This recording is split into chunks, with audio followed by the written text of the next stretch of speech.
Uncle Donald appreciates the prayers and sends his love. Oh, I got that out. So thankful to be here. It's been such a blessing, such a great weekend to be with everyone here, and the encouragement that we've been to the mountaintop this weekend. Heaven is, Friday night is what heaven's going to be like. Except we're not going to have people up here shaking their arm leading songs. God's going to be sitting right in the midst of us, and He'll be our song leader. And we look forward to that hope. I want to also mention one of the other elder that I served with, Brother J.D. Frost. He and his wife have been ill this weekend. It's not COVID related, but they have been very ill, and we want to remember them this morning. You know, you plan for this and you look forward to it for 2 years, and then it finally comes and you can't be here. So on top of how bad they feel, there's the disappointment of not being able to be involved in this. And so I want to acknowledge him and all the work that he and Rachel put into this, and we want to remember them in our prayers also. Appreciate the teaching of this weekend. All of the messages that our speakers gave, they were all related to women. It's not going to be directly related to women this morning, but we're going to draw on a point that was emphasized in a lot of the lessons. That is the importance of intergenerational relationships, the importance of aging women teaching the younger women. Titus chapter 2, verses 3 through 4, where the Apostle Paul told Titus that the aging women likewise, that they be in behavior as becometh holiness, not false accusers, not given to much wine, teachers of good things, that they may teach the young women to be sober, to love their husbands, and to love their children. And the Apostle talks about, again, the aged teaching the younger. And he talks about it specifically here in relationships between women. And older women mentoring younger women, and younger women looking up to older women to be mentored by them. I want to expand upon that this morning and try to encourage us all and exhort us in the area of intergenerational relationships. Now that's a real fancy term that makes it sound real smart, but basically what it boils down to is younger people having good relationships with the older people in the church, and older people having good relationships with the younger people in the church. The definition for intergenerational relationship, if you want a formal definition, it's the interaction between individuals of different generations. This includes communication, caring, accountability, loyalty, and even conflict between related or non-related individuals. We're talking about relationships between younger and older. You know, you've heard about the generation gap.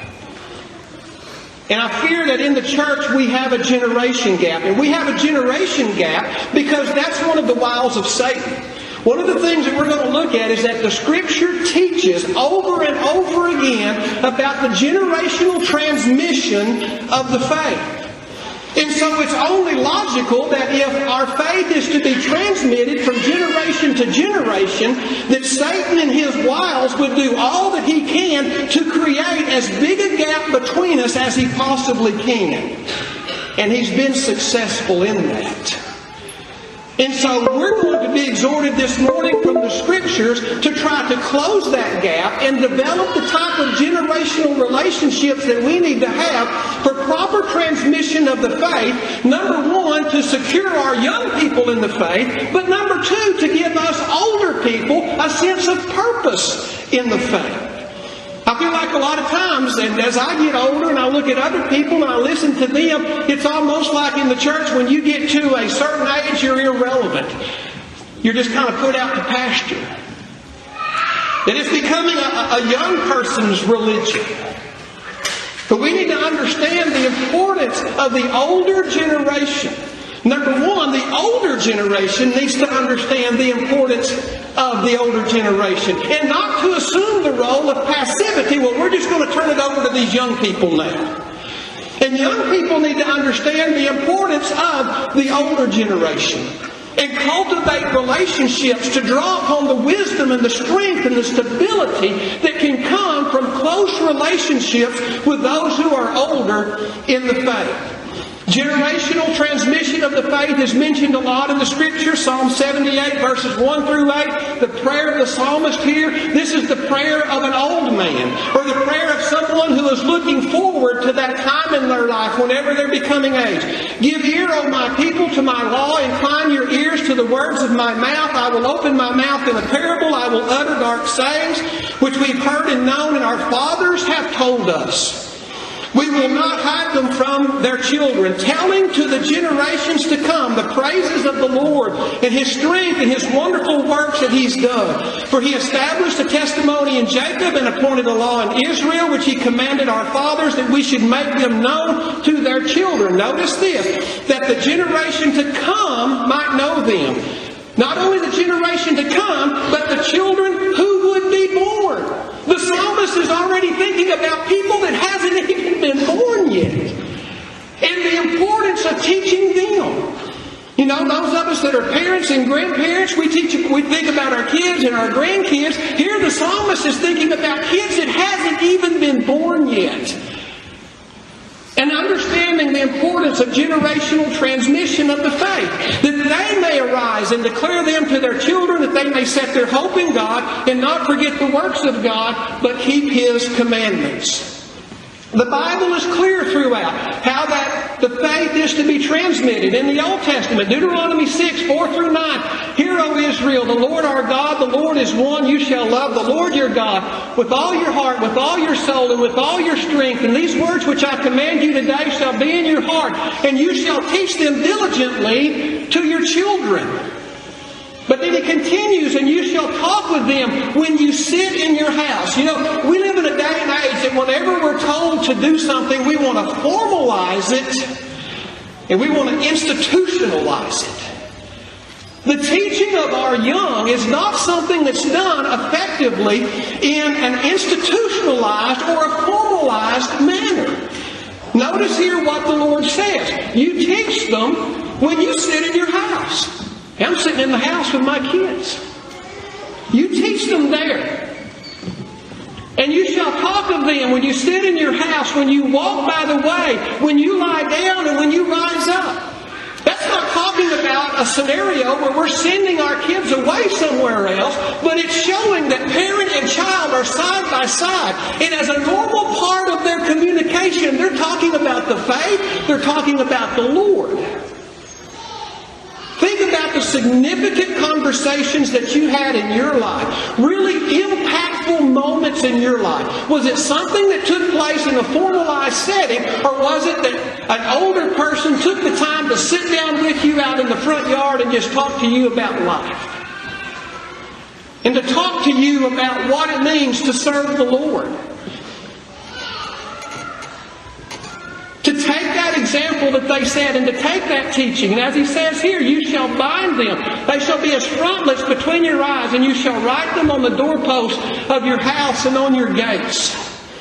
And so here we see a transmission of the faith, a teaching of the commandments of God, not in a formalized setting, not that there is not a place for that, but we have to understand that this type of transmission has to become a natural part of our relationships that we have with our children and that the older people have with younger people.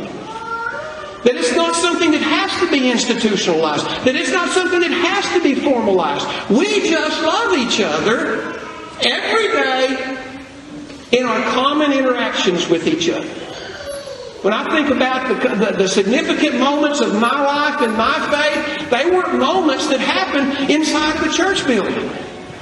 They were moments that happened whenever somebody who loved me and was older than me sat me down out in the front yard of my grandma's house and said, you need to think about this. You need to consider the direction of your life and the way that you're going. And to have these other people come up to you and say, you know, whenever you were young, you don't know how much we prayed for you. And I appreciate that. To have those older people in my life to take an interest in me, to where they're willing to tell me things that I may not wanted to hear, but I needed to hear. To be willing to pray and to have a love and a connection that provided stability and a sense of security and safety in the world. As older people, that's what we can provide for our younger people. This world is a very dangerous place spiritually. And our kids, unless they're tied in strong relationships with the older generation, aren't going to experience the stability and the security that can take place whenever God's people relate with one another intergenerationally.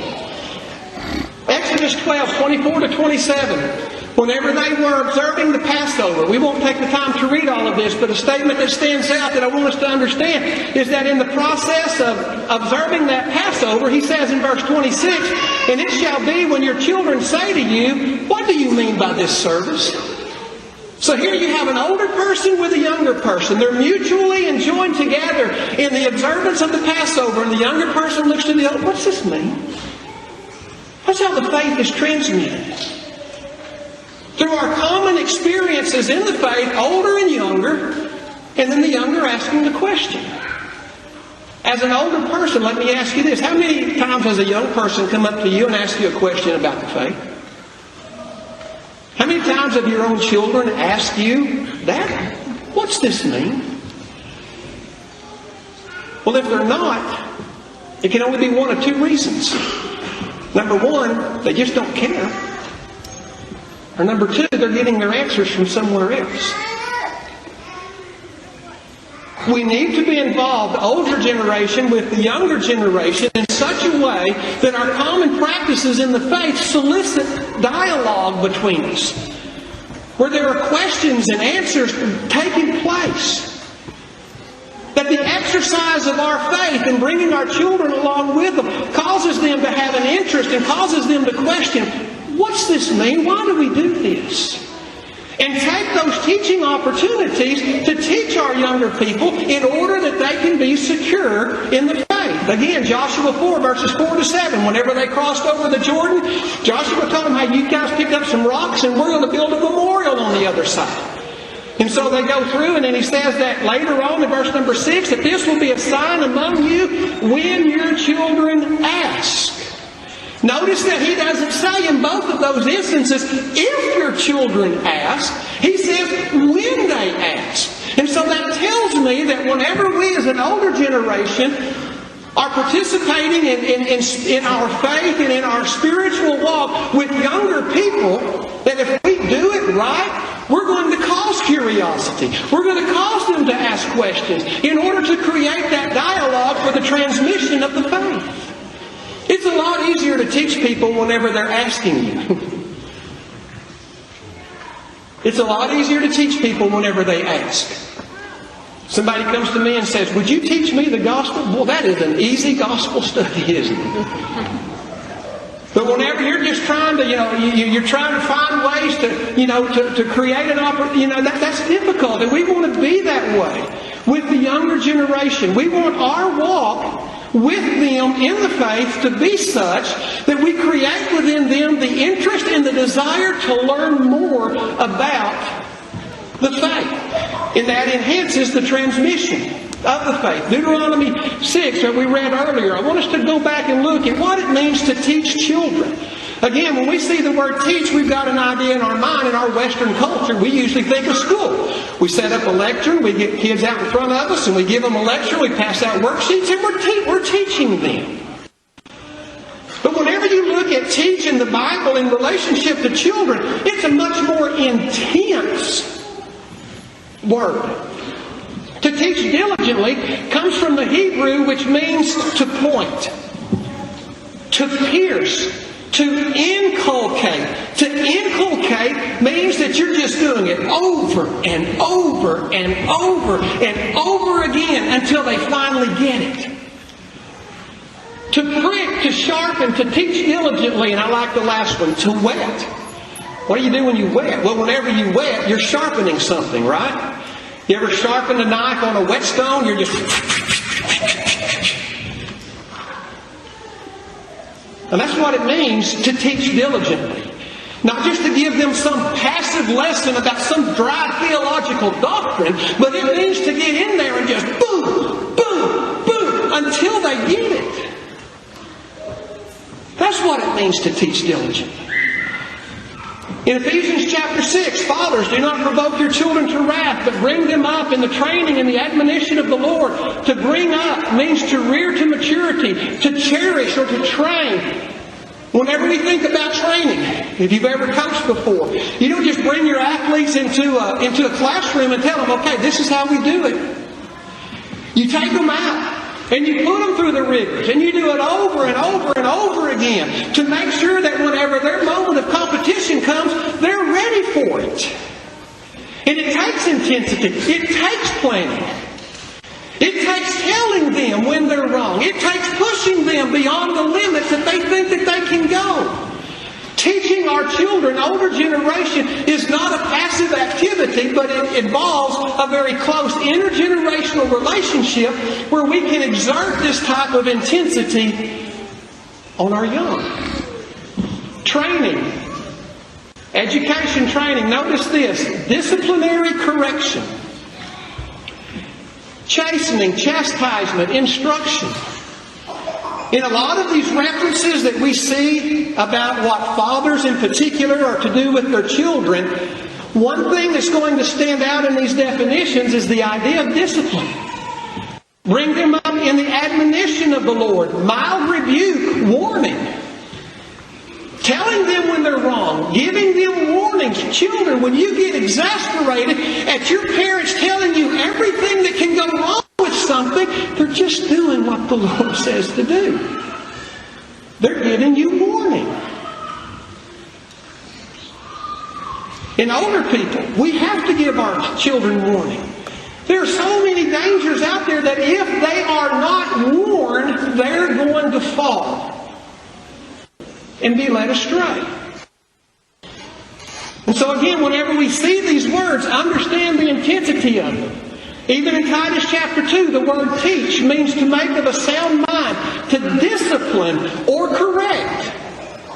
That doesn't just mean that the older women take the younger women into the kitchen and teach them how to make cornbread. That means that the older women are instructing the younger women in about, as Brother Mark said, about what's right and what's wrong, and holding them accountable for that.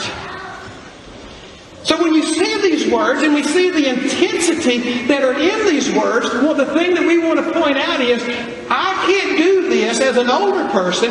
You can't do this as an older person unless we have established a relationship of care and trust with that generation. These aren't types of teaching that just anybody can do. I'm not going to let just anybody try to correct me. See, we have to understand that the messages that we teach, the messenger matters. Why did God say aged women teach the younger women? Because God knows that the aged woman is the most effective teacher of the younger woman. That nobody else can teach the younger better than the aged women. Why did God tell fathers, bring up your children in the nurture and admonition of the Lord? Because God knows that fathers are in the position to be the most effective teacher of their children. No one can teach my children better than me if I do it right. And I'm not saying that because I think I'm the smartest guy in the world. I'm saying that because God said, fathers, you do it. So that tells me I'm the best at doing it if I do it right. I can't farm the training of my children out to somebody else. I can't be a grandparent father where all I do is make sure that they've got everything that they're supposed to have, and I carry them back and forth to practice, and I go to all of their recitals and things like that, and they become good musicians, but really it's not because of me, it's because of their teacher. And I'm not getting down on band parents, but band parents are good people. But as a father, you're not supposed to be a band parent father. You're not the one that's just passive, making sure they got what they have and then shuttling them off for their training. You're the one standing in front of them doing this. You're leading them.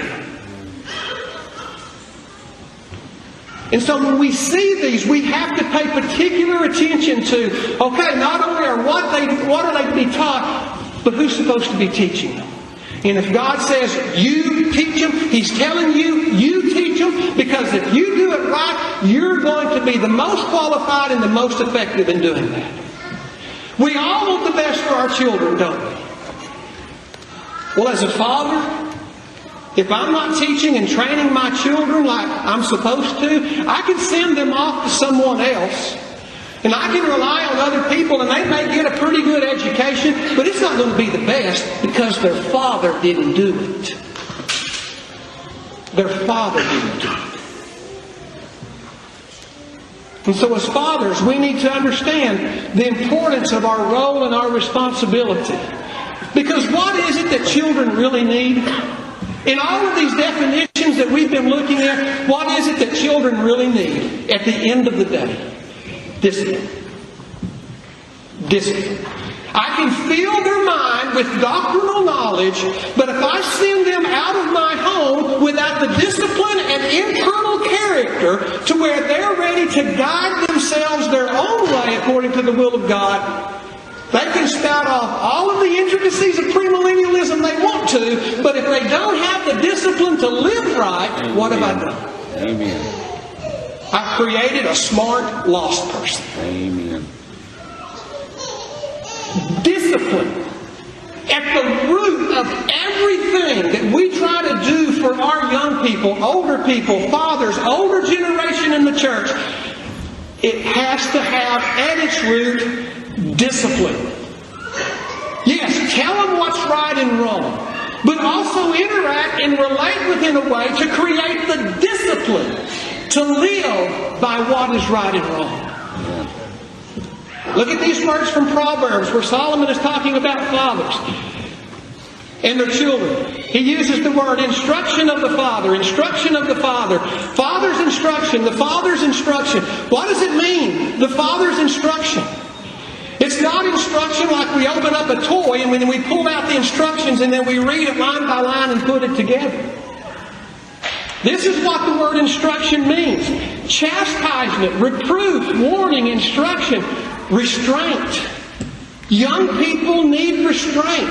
And as fathers and as older generation in the church, we are to provide those relationships that contribute to their discipline and their restraint. Notice again in Proverbs 1 and 8, the instruction of your father, the law of your mother. Mothers, as Brother Mark said, you're teaching them right and wrong. Daddy, you're the strong man. You're the strong man. Hear the father's commandment, the law of the mother. And so we put this emphasis on the father, and then there's probably a lot of people thinking, well, what if I don't have a father in the home? What if my father is not here? Or what if they're irresponsible? That's what the church body is for. There are intergenerational relationships within the body that can be formed with that young person to create the discipline and instill the restraint and the direction of life and the stability that they need at that time. And as a parent who may be in a situation like that, you need to facilitate those relationships, to join together those generations to provide the strength and the stability and the direction. Older generation. We must understand the importance of developing good relationships with the younger generation. And understand that we have a lot to offer them. I'm going to start talking about this a lot more as I get older, just to remind myself that I want to be an active participant in the development of the younger generation of the church. That as I grow older, I don't want to become an old curmudgeon. Yeah. That old sourpuss that whenever a young person comes to them with a problem, the first thing we tell them is about how we walk back and forth to school 5 miles every day in the snow. Uphill both ways. And that might have been an experience in your life that made an impact on your soul.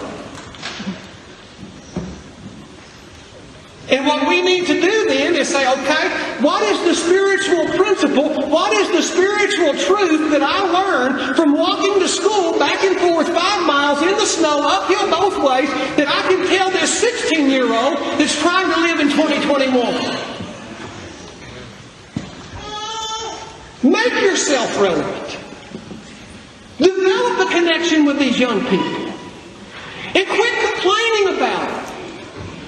Quit being cynical and quit being critical.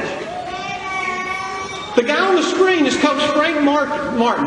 Now, if you know much about him, he's not going to be mistaken for a gospel preacher. But you know, sometimes the world gets it right. It's like Paul when he was talking to the pagans. You know, as certain of your prophets have said, you know, hey, they got it right. And he's a basketball coach, deals with young people, deals with parents. He made a very astute observation about grown people. This is classic Coach Frank Martin, if you know him. You know what makes me sick to my stomach? That's just the way you know what makes me sick at my stomach? When I hear grown people say that kids have changed. Kids haven't changed. Kids don't know anything about anything. We've changed as adults. Yeah. We demand less of kids. We expect less of kids. We make their lives easier instead of preparing them for what life is truly about. We're the ones that have changed. So older people, including myself, if we want to complain about younger people, then all we've got to do is look in the mirror, because by and large our younger people are a product of our leadership or lack thereof. So if you got a problem with the younger generation, you know that little baby that was born into the world, that baby was basically born an atheist.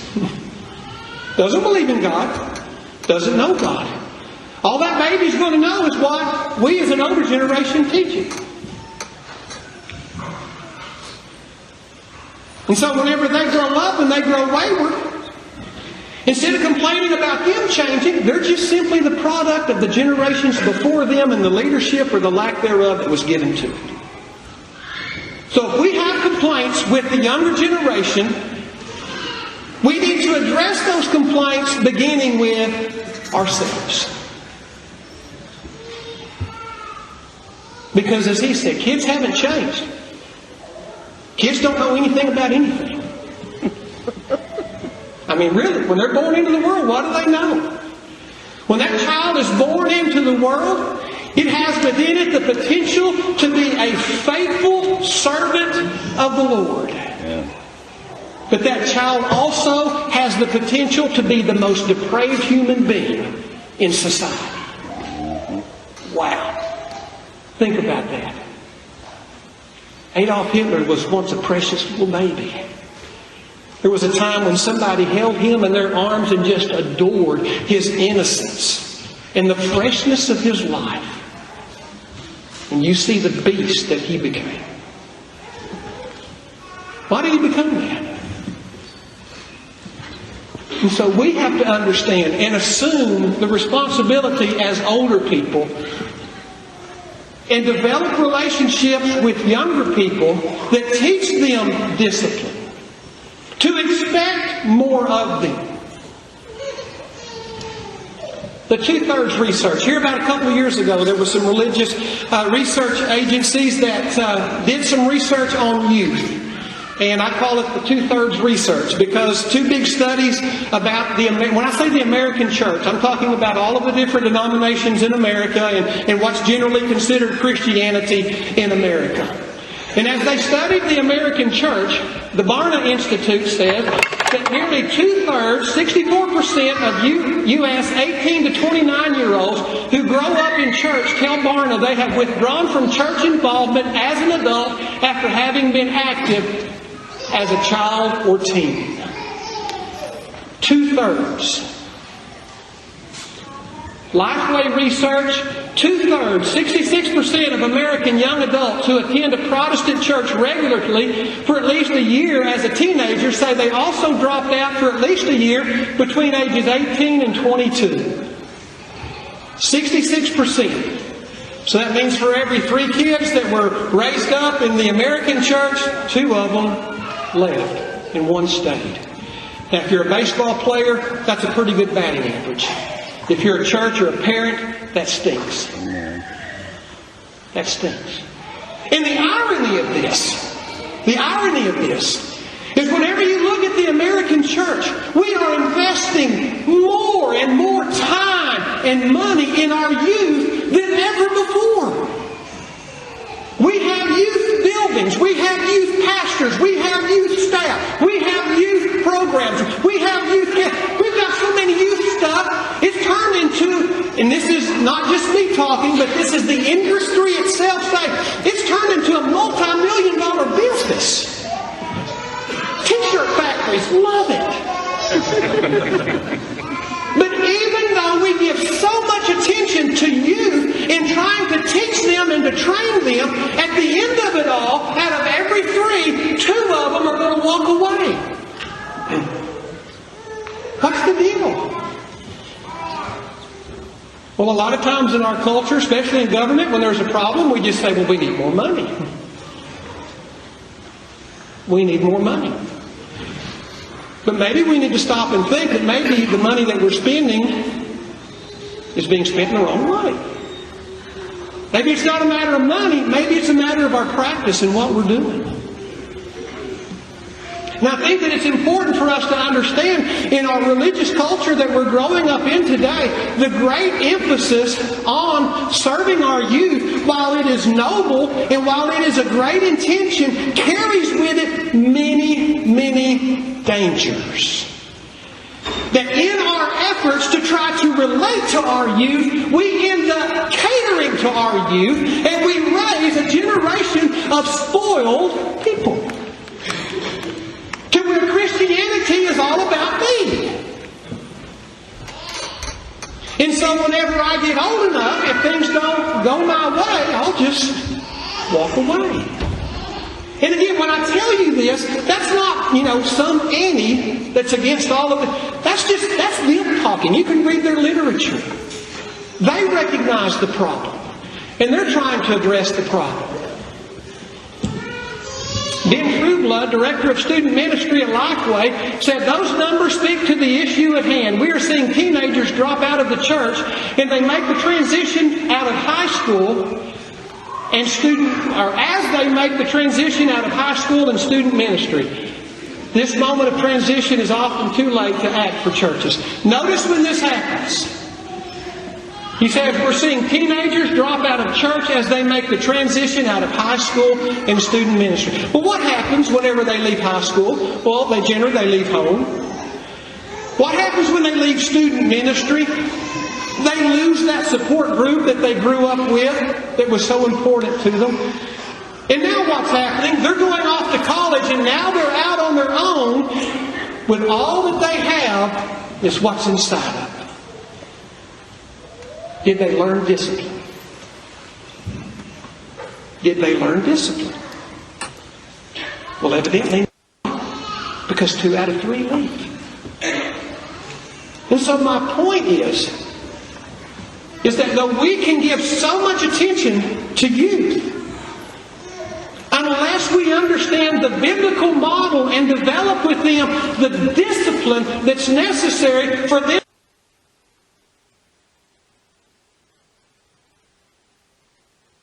to walk away from us out into an evil world and still live right, then we're doing them a great disservice.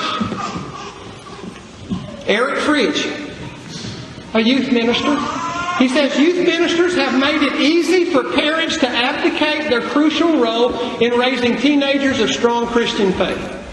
Again, I'm not saying that. That's them. That's their understanding, and it's true. You see, a lot of times these ministries are what I call compensatory ministries. We have a failure here, so what we're going to do, the church is going to pick up the load and we're going to try to compensate for it over here. Well, what happens whenever we have a responsibility here and then we have a compensatory practice over here? Well, the natural response is, well, here, take this. Here, you take it. Take a little bit more. Take a little bit more. Till ultimately we cede our responsibility to this over here. You see it in social programs all the time. What starts out as a noble and very honorable intention to help someone eventually turns into a liability, because then the people that are responsible cede their responsibility or take a lesser role. And that's what he says. I'm not saying that. That's not my view. That's not Bible. That's what he says. Notice this last statement. If parents don't feel like a critical part of their student's spiritual life, then we've missed the point. If parents, you read something sometimes and you read it and you just think, wait, did I just read that?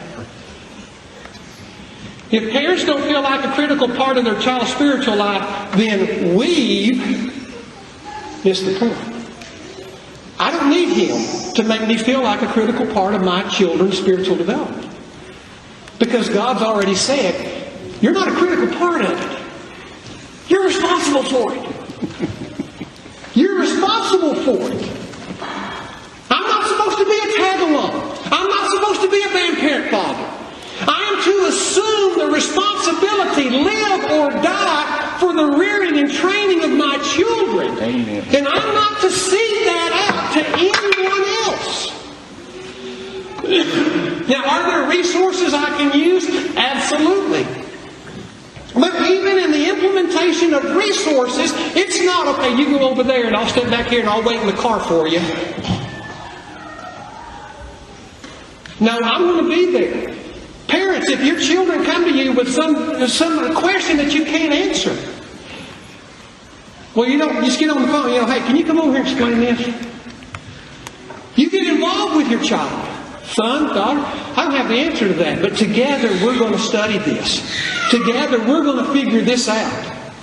They need to see your leadership. They need to see your involvement. Our children should never see us as passive observers in their training, but they should see us intricately involved every step of the way.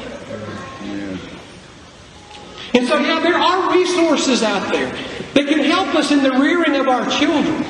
But watch yourself that you don't... Here, good, take that. Take a little bit more. Take a little bit more responsibility. Take a little bit more. Now, we may be sitting here thinking, well, that's not us because we don't have these student youth ministries and all these student... Yes, it is us. It is us.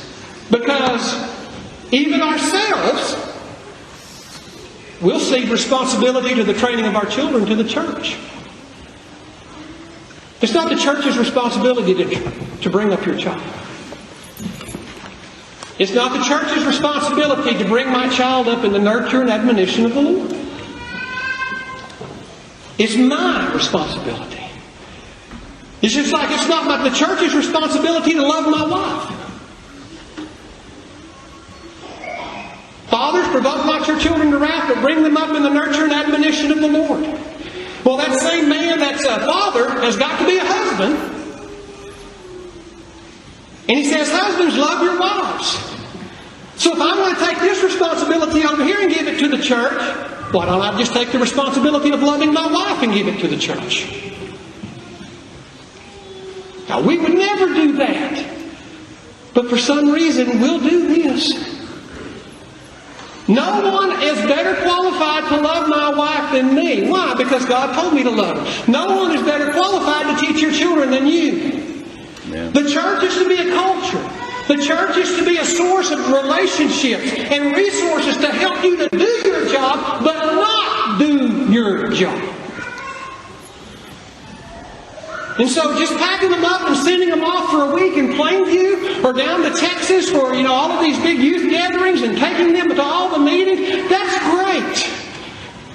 But don't expect them to come back to your house and live as little angels if you're not going to to do anything to take ownership and responsibility and leadership in their training. Amen.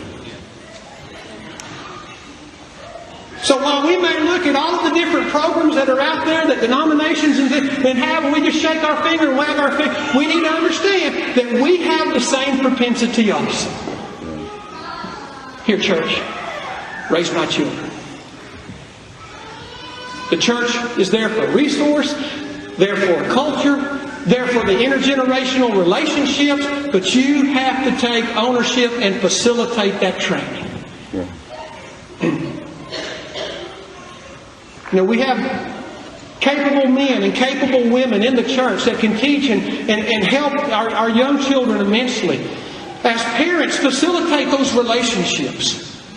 Don't wait for that older person to come to the younger person and say, hey, come over to the house. It's kind of awkward to the older person and to the younger person.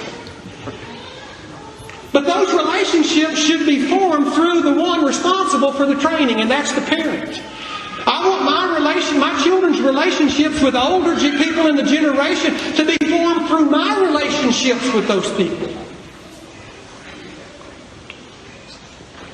So that they can have the connectedness through me to them and have the involvement that's necessary for them to learn from the older generation.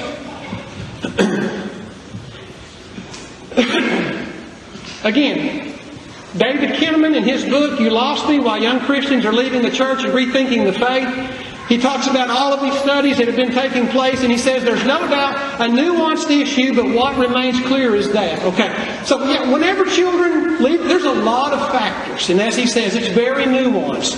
But in their research, this is one thing that stood out very clearly. Children and young adults who develop relationships with those outside their own age group are more likely to stay connected to a church body.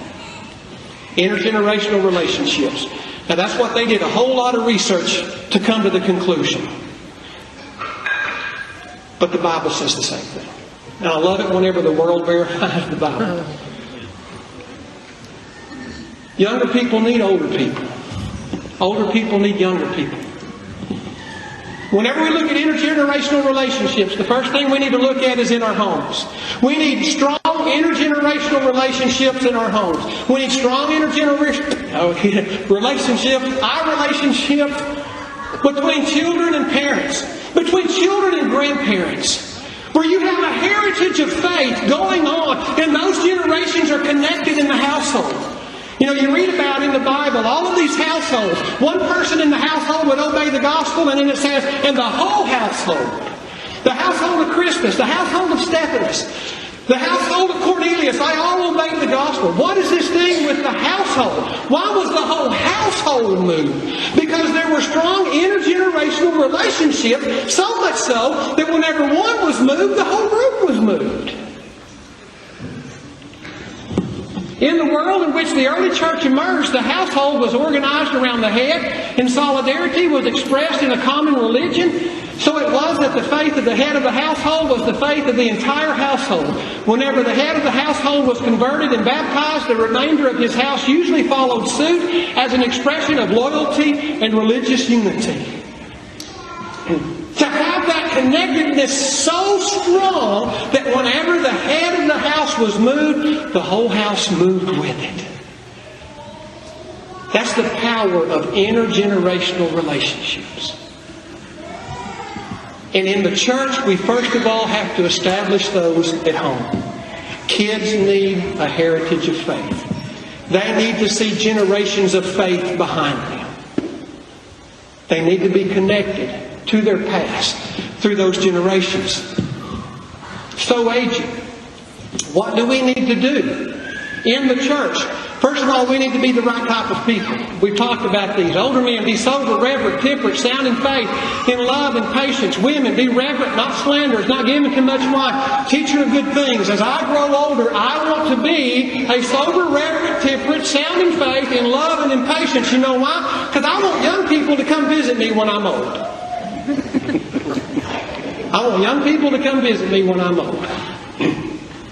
And you know why young people would come visit me whenever I'm old? because they think there's some benefit to it. There's some benefit to it. I don't want them to come just because it's a ministry. Laurie and I, we have this little saying that whenever we have to do things maybe that we're not particularly enjoyed about having to do, but it's necessary, we'll look at each other and we'll say, well, it's a ministry. I don't want young people thinking about coming and seeing me and saying, well, it's a ministry. Like whenever the younger people have to sing farther along. You may not like it, but it's a ministry. Older people, when you've got to sing these songs where there's notes and words just jumping all over the place, it's a ministry. It's a ministry. Because the value of that relationship is important. That I'm going to try to connect to the younger people. I'm going to try to connect to the things that they like as much as I can. And I'm not going to sit around and complain. Well, back in my day, we knew where we were in the songbook through the whole song. Well, may have been. But that's where we show our love and our concern for our young people. Whenever we take an interest in something that we have absolutely no interest in, but we know that they have an interest in it. We know that it's important to them. And that our stories about us walking to school back and forth in the snow, all of those old stories may not be of interest in them. Whenever they come to us with their modern technology, well, back in my day, we didn't have those things. We didn't need those things. We sat up on the front porch and we visited. We talked with people. Yeah, that's great. Back in 1940, it's 2021. It's a reality. It's there. Don't discount it. If it's a way of making a connection with the younger generation. Younger generation, you've got to understand that the older generation has gone through a lifetime of fighting battles and struggles that have made marks on their hearts and in their minds. Things that are valuable to them, things that are important to them, of which you may have absolutely no interest in. Listen to them, because you're doing them a ministry. You're making them feel wanted. You're making them feel important. You're making them feel like they're making a contribution. Psalm 71. Older people, oh God, you've taught me from my youth, and to this day I declare your wondrous works. Now also when I am old and gray-headed, oh God, do not forsake me until I declare your strength to this generation, your power to everyone who is to come. It should be the desire of every older person to speak the wondrous works of God until they take their last breath. Amen. And lay their head down low. Don't you check out. Amen. Don't you check out. You're carrying with you more wisdom than a lot of us in this room have. And you may think, well, there's nobody interested in what I know and what I've got to say. There are. And so this was the prayer of the aged. Proverbs 20:29. The glory of young men is their strength, the splendor of old men is their gray head. As older people, we'll sit around and we'll watch all these younger people and we'll say, well, I wish I had that energy. I wish I had that strength. Oh, I wish I could be 18, 21 years old again. Well, maybe in body, I wouldn't want to be 18, 21 years old again. And then he says, the splendor of the old man is the gray head. This is a splendid thing. A lot of hard work goes into this. There's a lot of wisdom. Not that we know everything, and not that we're not wrong, but there's a lot of wisdom and a lot of understanding. The word splendor that he uses there means magnificence, honor, majesty. This is majestic. In fact, I'm going to start making my kids call me Your Majesty.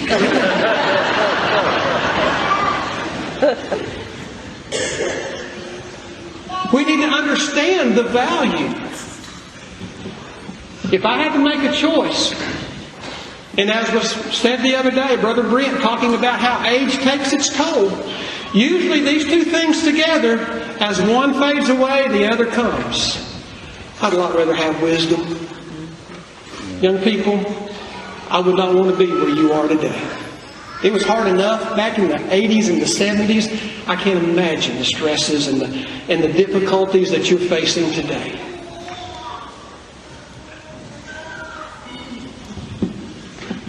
Young people, honor the older. Do not rebuke an older man, but exhort him as a father, younger men as brothers, older women as mothers, younger as sisters with all purity. Exhort him as a father. The Bible says to honor fathers and mothers. And whenever He says to exhort them, whenever you're approaching an older person, yeah, they may be wrong and they may be outdated, but don't demean them. Don't push them to the corner and think, well, you're of no use to me. You honor them just simply for the years that they've lived and the sacrifice and the service that they did in order that you might have a faith. Leviticus 19:32, you shall rise before the gray-headed and honor the presence of an old man and fear your God. I am the Lord. Notice here how that rising before the gray-headed. So that's another thing. Whenever I walk into the room, I want everybody to stand, and I want everybody to stand in majesty. But He said, honor the presence. But notice, and fear your God. We've talked about fear. Fearing the Lord. That whenever you honor those that God says to honor, you're showing the fear of the Lord. That person may be old. That person may not have a whole lot of physical strength. That person may not have the abilities that they once had. But you honor them. Because God said to. And when you do it, you're fearing the Lord. 1 Kings 12:6-8, the example of Rehoboam. He consulted the elders who stood before his father Solomon while he was still alive. Guys, how do I need to handle this kingdom? How do I need to handle these people? And then the older advised him, well, here's what you need to do. You need to tell them that if you'll be their servant, the people will serve you and answer them and speak good words to them, then they'll be your servants forever. So here's an older group of people that has already lived with the king. They know the people. They know and understand what motivates and makes the people work. And so Rehoboam, they tell Rehoboam, hey, be good to them and they'll serve you. And then there's these young bucks. He turns to his friends. They think they know everything. You don't be good to them. You show them who's boss. You show them who's boss and they'll line right up. And they did. They lined right up to rebel and walk away. Why? And I know that this is all according to the will of God. But God works out His plan and His will through the things about us that aren't good. And we see here, Rehoboam, a lack of respect and honor for the counsel and the wisdom of the older, and following after the direction of the younger. It's important that we have the intergenerational relationship where this young king is talking to these older people, and he respects their experience, he respects their wisdom, he respects their counsel. Now again, as older people, younger people, we're not always right. But here's the thing. You can even learn from when we're wrong. Learn from our mistakes. Because that's what wisdom is. This whole idea of, well, I want my kids to go out and just learn things on their own. Just let them make their their own mistakes, and because experience is the best teacher. No. That's not smart. That's not smart. I'm going to send my kids out on the road and I'm going to let them drive down the left side of the road until they figure out, hey, I need to be over on the right side of the road. And this whole idea, well, I want them to make up their own mind. Well, here's the thing. If what you believe and what I believe is not important enough to teach our children and make sure that they believe it, then we don't really believe it to begin with. Amen. Because if it's optional for them, then what does that say about my conviction of it? Yeah. I want my kids to be right. And if I think something's right, I'm going to teach it to them. Now, they might argue it, and they might disagree with it, but I'm going to try to teach it to them. Because I think it's right. And I want my kids to know right things.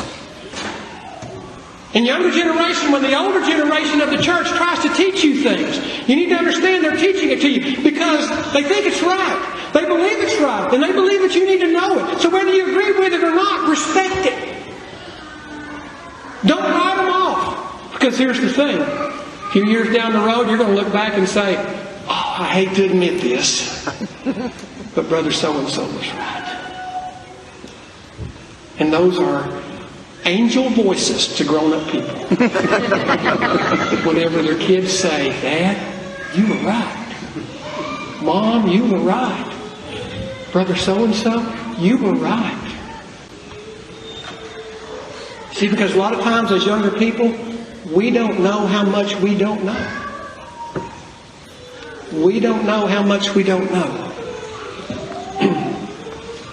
And so as we conclude these thoughts, I appreciate your attention. Whenever John the Baptist went to preach, as he was in the wilderness, and he was making ready a people prepared for the Lord, notice what the Bible says. He will go before him in the spirit and the power of Elijah to turn the hearts of the fathers to the children. So before people can be prepared for the Lord, the first thing you've got to do is address the generation gap. Where this generation is looking this way, this generation is looking this way. All those people are just old fogies and they're outdated. That younger generation, you just can't do anything with them. We need to turn our hearts to each other. We need to come together.